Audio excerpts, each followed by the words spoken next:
Okay, today is the 3rd of November 2014, and this is, if you like, part 2, which is going to be a non-public part to my video about the paranormal and psychology in general, and more specifically, if you like, my responses prompted by Mike Paranormal. I like how Mike thinks, and other paranormalers as well. But you know, Mike is not afraid of saying things. You know, and you know, he actually says in his videos that he, you know, is he going mad? He's not mad. Maybe he's mad, or you know, there's kind of things that you can say to people, and they start saying that you're going mad or that you're crazy, you know, for whatever reason. Now, following on from that video, this could probably get a bit deep. Okay, I don't know quite where to start with this really. There's a lot of things about, as you will know if you have studied psychology and you've studied the, you know, behavioural psychology and, you know, neuropsychology, etc. You begin to understand the makeup of people, and it's very much an eye-opener when you can very, very quickly summarize, if you like, or do a psychoanalysis of somebody in a second or in a few seconds. It kind of scared me at first when I could actually do those kind of things, you know, and it didn't really matter whether that person was very old or whether they were, you know, 2 years old. I've said to people, even when you know, a baby, a 6-month-old baby, I know exactly what that person is going to be like when they're a teenager, when they're 20, when they're 30, and I've been proven right. You know, it is a bit of an eye-opener. Other things that I have come across in my own life, my own experiences with the paranormal, and my own discussions with spirits, etc., etc., with this heightened awareness that comes along with studying and practicing psychology, and also dealing with paranormal, it as I said in my other video, it opens up portals in your brain that makes you more aware about what's going on. The filters are taken off, the shields are let down, if you like, and the more you do it, the more these filters are taken away, and the more you actually see. You know, you actually really see what's going on. Things like beyond people. Okay, this is where it could get a little bit controversial, but you know, stick with me on this one. Beyond people generally, on a one-to-one, you then become aware of things that are happening in the world that you know are not real, or that have been contrived or constructed to make it look like something else. Now, there's just so many examples that I could, you know, say, and this is where I'm a little bit hesitant to put this actually on public, but you know, hey, I'm going to say it. You know, from I can't remember how old I was when I was 7, actually. I was 7 when man went to the moon. Okay, and I knew, right, my father stayed up all night to watch that landing on the moon. At that age, I knew that that was fake. Okay, I don't know how, and I don't know why, but I knew, watching that at 7 years old, that that was fake. Now, my father got sucked into all of that, you know, he was absolutely convinced that, you know, man went to the moon, blah, blah, blah, blah, blah. I didn't know why, at that age, that I knew that that was not real. Okay? You know, this is an insight that is actually quite personal to me. from that point onwards, there was lots of things that happened as I grew up that I observed were not real, that were fake, that were lies, blatant lies. Okay, so it took me a little while to figure out why I knew this. Why did I actually know that was fake, that could not have possibly happened, or that it was, basically it was a lie. There's lots of things that have happened, wars that have been contrived, obviously. Probably one of the biggest blunders that mankind has ever done is the 9/11 disaster. I hate to say it, there's been enough evidence and documentaries done about this anyway, so it's not as if it's, private knowledge or anything, but that has been the most contrived lie, badly done, that I have ever known in history. But you know what? Most people won't say anything about it because, generally speaking, most people are actually not that interested. Most people just accept what was on, coming on there. But I can distinctly remember when that happened, I knew immediately that was a lie. Okay, as soon as I saw that come on the TV, or that the news was announced, literally within minutes, I knew that was a lie.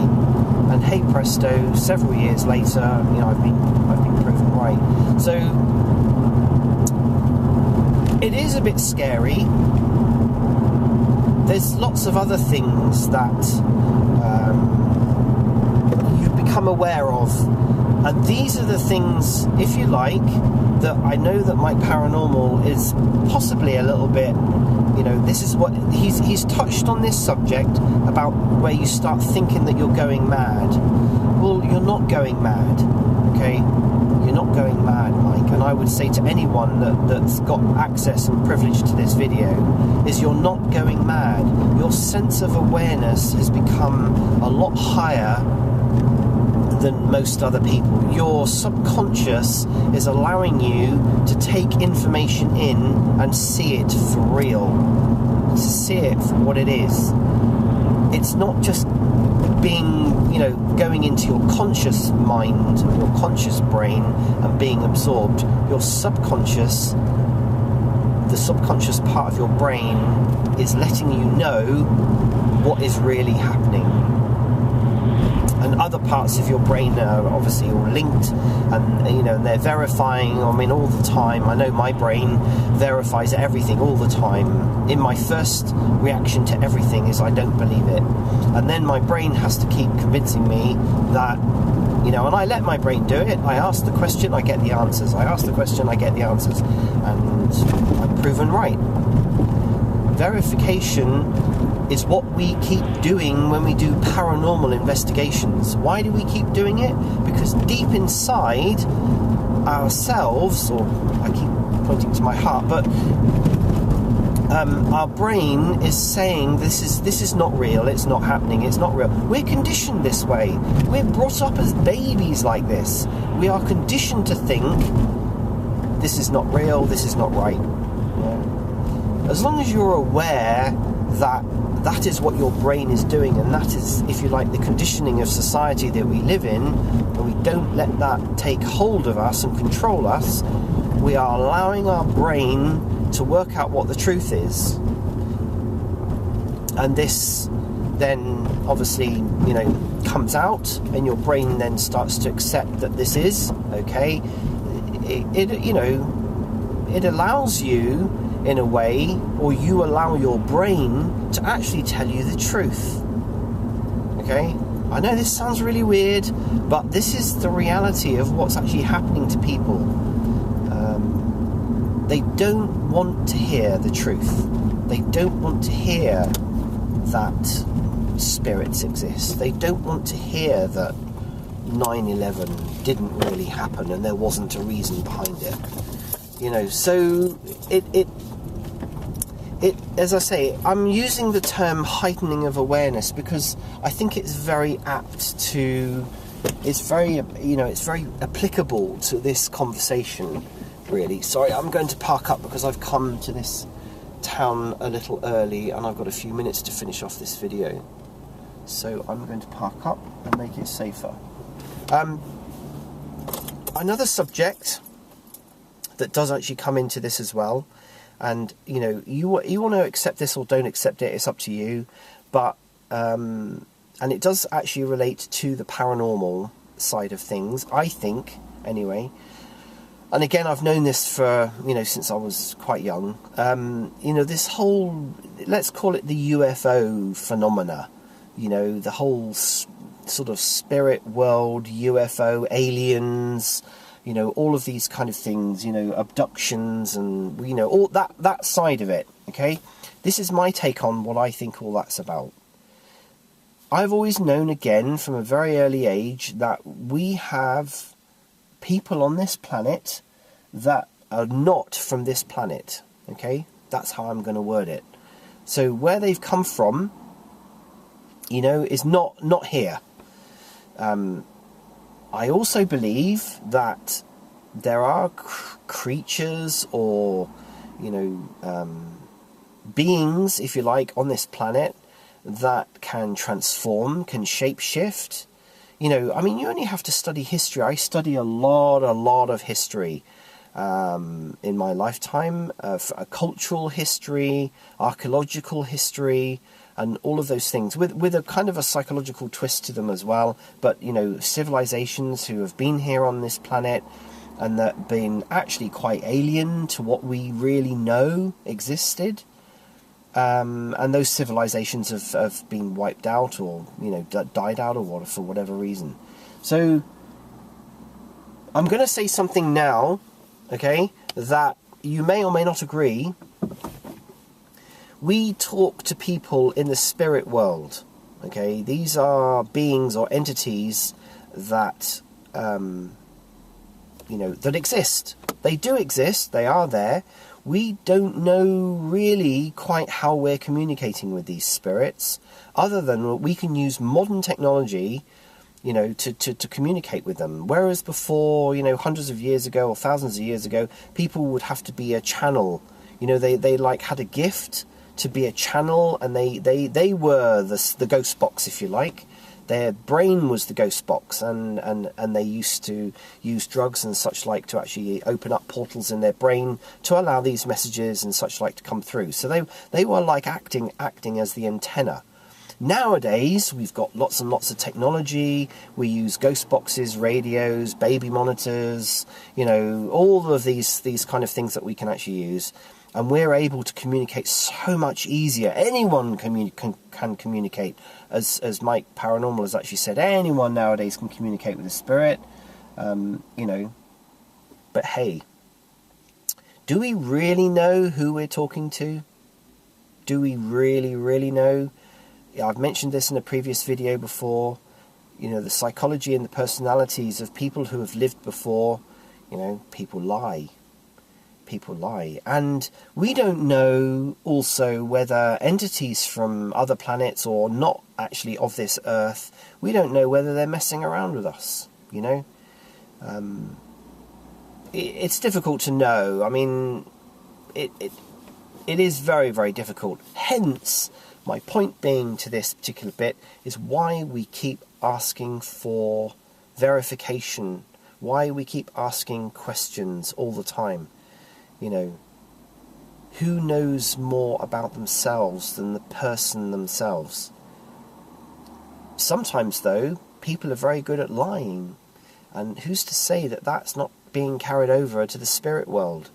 So if somebody was lying like this ex-relationship that I was in before, you know, should she pass on in the same frame of mind that I knew her, you wouldn't believe a word. She could say anything she liked, and people would actually believe it, because we can't verify from a psychological point of view. We can't look at body language. We can't, you know, we can't feel. Oh, well, we do feel the presence of somebody, but it is harder for us, I think, as psychologists, to try and actually really pinpoint who that person is that we're particularly talking to. Now, again, I'm overgeneralizing, and I'm probably focusing on, if you like, the negative side a little bit too much, but I believe, generally, if we want to go down the route of the 80-20 rule, which has, I've been using for many, many years and tends to actually be quite right, that 80% of the time, people are actually good, their intentions are good, and the 20% is usually not so good, okay? So I think generally 80% of the time when we're doing our paranormal investigations, I think the people that we're communicating with are honest. I think that they are the people that they say they are, and that they are actually giving us the right information. And I think if you work along that rule, that, most of the time, 80% of the time, let's say, the information that you're being given is actually correct, then that's still a large percentage, And I've seen it. I've seen paranormalers. I can't remember I do wish I could remember some of these other people's names, but there's a guy that I follow, and 80% of the time, you choose as well. You choose where you want to be, You choose where you want to be as a paranormal investigator. Do you want to stick with the 80% of good stuff, or do you want to delve into the 20% of, the bad stuff, if you like? Let's make it black and white. And you choose. You choose that if that's what you want to do. And I've seen people delving on the border, if you like. Then most of the work they do is actually really, really quite good. And then every now and then, some people step into the 20% that is actually bad and negative, and they get really mixed results. They usually get hurt. They get screwed around with psychologically.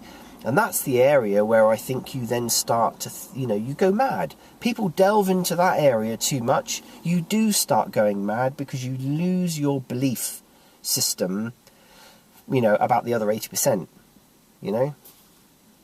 Does this make sense? I don't know, hopefully. I believe we are talking to people who have passed on, people who have lived on this planet and have passed on and are genuinely... whichever plane they're on, we're communicating with them, and generally speaking, I think they're good people. We are then, I believe, dealing with 20% of people who are liars, who are psychological, pathological liars, and these are the people that will change their mind about things, that will say that they're somebody that they're not, or they use information about people and pretend to be something they're not, or try to be somebody they're not. So, you just have to discern whether those things are actually right or not. I also believe that we communicate with demons. They call themselves demons or angels. And these are entities that are actually... What do I believe about those things? Yes, they exist. Yes, we can communicate with them. I do believe that there are angels. Again, I think the 80% rule and the 80-20% rule applies. 80% of them are actually really quite good, and there's 20% that are actually quite negative. And I think that's where they are. But they weren't human, so they are on a different spiritual level. And I have my theories about that. Again, that could be another video. So, they do exist. They obviously have the power and the knowledge to know about this plane, if you like, the human world.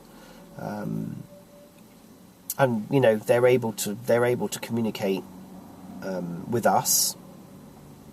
Then, and this is probably the other controversial bit, and if you want to believe this or not, I believe that we are also communicating from time to time with entities that are not of this world at all. Okay? And you call them what you want, aliens, other beings, greys, whatever. I have a belief, and I have done for many, many years, that these are entities, physical or not, that can communicate like spirits can. We can say something in our conscious mind, without speaking, and they can understand, and we can pick up on that information. Now, whether they are choosing to communicate with us through the technology that we're using, I don't really, well, I guess they are. I guess they can. There's been, again, why do I say this? I study history a lot, and cultures from, past, gone, whatever you want to call it. There's been too much documentation made about beings that have resided on this planet or come to this planet that are not human. Okay, there's been far too many different cultures across thousands of years who have documented evidence about beings that are not of this world and that exist. And so what's to say that that's changed? We are just another civilization on this planet that it's no different. It's no different from 50,000 years ago, 100,000 years ago. It doesn't make any difference, really. Take that how you want. If you would like to discuss, I'm more than happy to discuss this kind of thing. It's all a very interesting subject. These, again, are my own views, my own beliefs, and I know that other people do believe them. There's enough documentation and discussions and such like on this subject before I've started talking about it. That verifies to me that these things do exist and they are there. And who's to say that we're not communicating with them on a paranormal level? It is possible. Anyway, I must go. I've got to go. So thank you very much for watching this video. It's probably been quite a long one, and I welcome your comments. Thank you very much for watching.